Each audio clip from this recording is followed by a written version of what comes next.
सबसे पहले फटाफट अंदाज में देख लेते हैं अब तक की तमाम अहम खबरें भारत सुपरफास्ट में।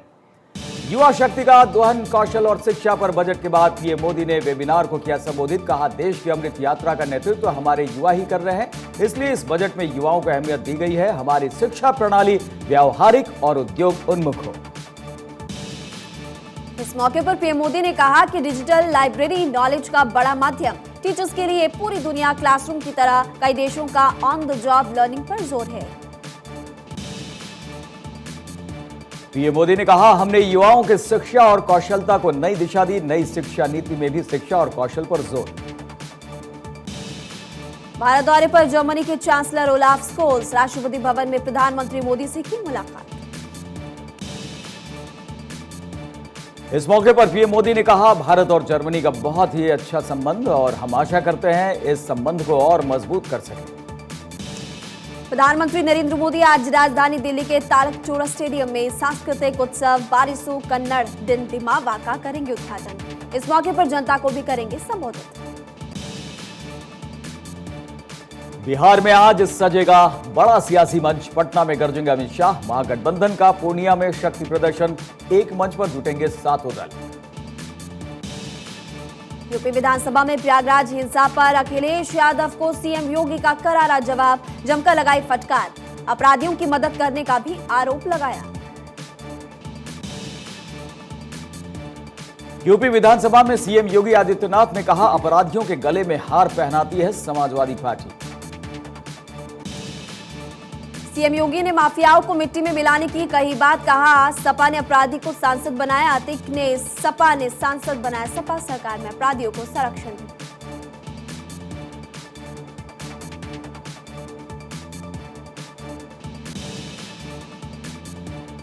सपा महासचिव शिवपाल यादव का बयान। कहा, यूपी की कानून व्यवस्था ध्वस्त है, स्वास्थ्य व्यवस्था है वेंटिलेटर पर।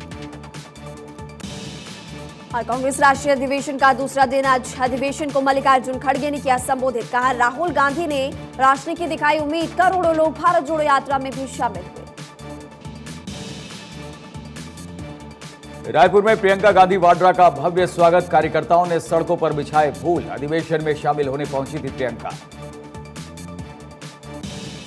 दिल्ली के शांग्रीला होटल में साइकिल रैली का आयोजन। केंद्रीय मंत्री अनुराग ठाकुर भी कार्यक्रम में हुए शामिल। साइकिल रैली को दिखाई हरी झंडी।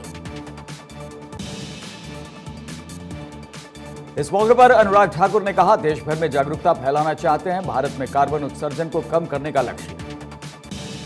मुंबई में आज एआईएमआईएम का अधिवेशन। 2024 चुनाव के लिए तैयार होगी रणनीति। ओवैसी ने बीजेपी पर साधा निशाना। ओवैसी ने औरंगाबाद का नाम बदलने का भी विरोध किया।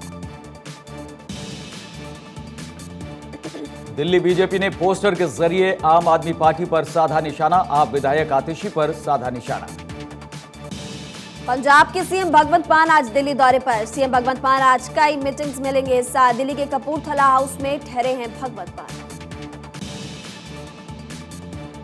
राजकोट नगर निगम ने G20 Rajkot city marathon walk का किया आयोजन। इसमें राजकोट शहर के 2000 से ज्यादा लोगों ने लिया हिस्सा। राजकोट के मेयर डॉक्टर प्रदीप दाव ने वॉक मैराथन को झंडी दिखाकर किया रवाना। संजय राउत का बड़ा बयान। का फडणवीस को सनसनी पैदा करना पसंद, लेकिन फडणवीस ऐसे नहीं थे। उद्धव ठाकरे ने ही उप मुख्यमंत्री पद की पेशकश की थी और आप आज उप मुख्यमंत्री। देखते हैं आप कब तक इस पद पर रहेंगे। प्रयागराज वारदात को लेकर विपक्षी दल समाजवादी पार्टी ने भी सरकार पर बोला हमला। समाजवादी पार्टी के अध्यक्ष अखिलेश यादव ने ट्वीट कर कानून व्यवस्था पर खड़े किए सवाल। अभिनेता नवाजुद्दीन सिद्दीकी पर एफआईआर दर्ज। मुंबई के वर्सोवा पुलिस स्टेशन में पत्नी आलिया ने दर्ज करवाया रेप का केस। एक्टर पर लगाए कई गंभीर आरोप। कर्नाटक के हवेरी में एक ही परिवार के 3 लोगों ने दी जान। मरने वालों में एक बच्चा भी शामिल। पुलिस मामले की जांच में जुटी।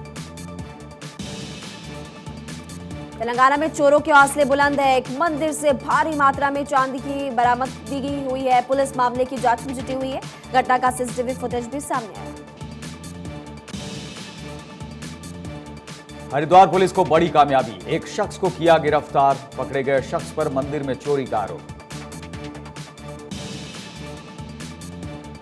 बुलंदशहर में अजीबोगरीब मामला सामने आया। तेंदुए की जगह पिंजरे में फंस गया एक मुर्गी चोर।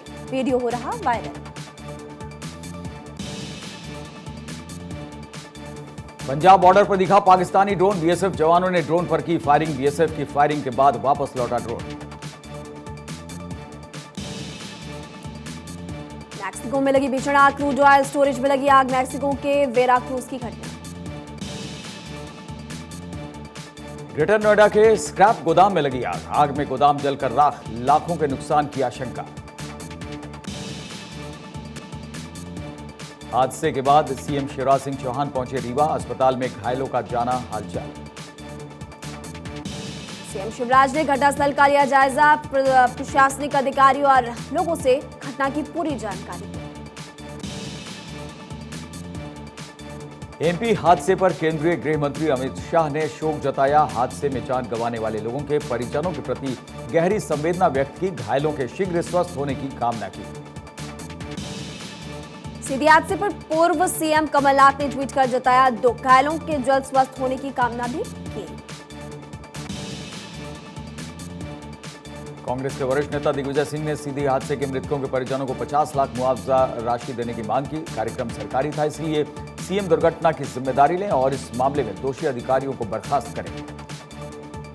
सीधी हादसे में मृतकों के परिजनों को 10 लाख, गंभीर रूप से घायलों को 2 लाख और मामूली रूप से घायलों को 1 लाख मुआवजे की घोषणा की। मृतकों के परिजनों को योग्यता के आधार पर नौकरी देने का भी किया ऐलान।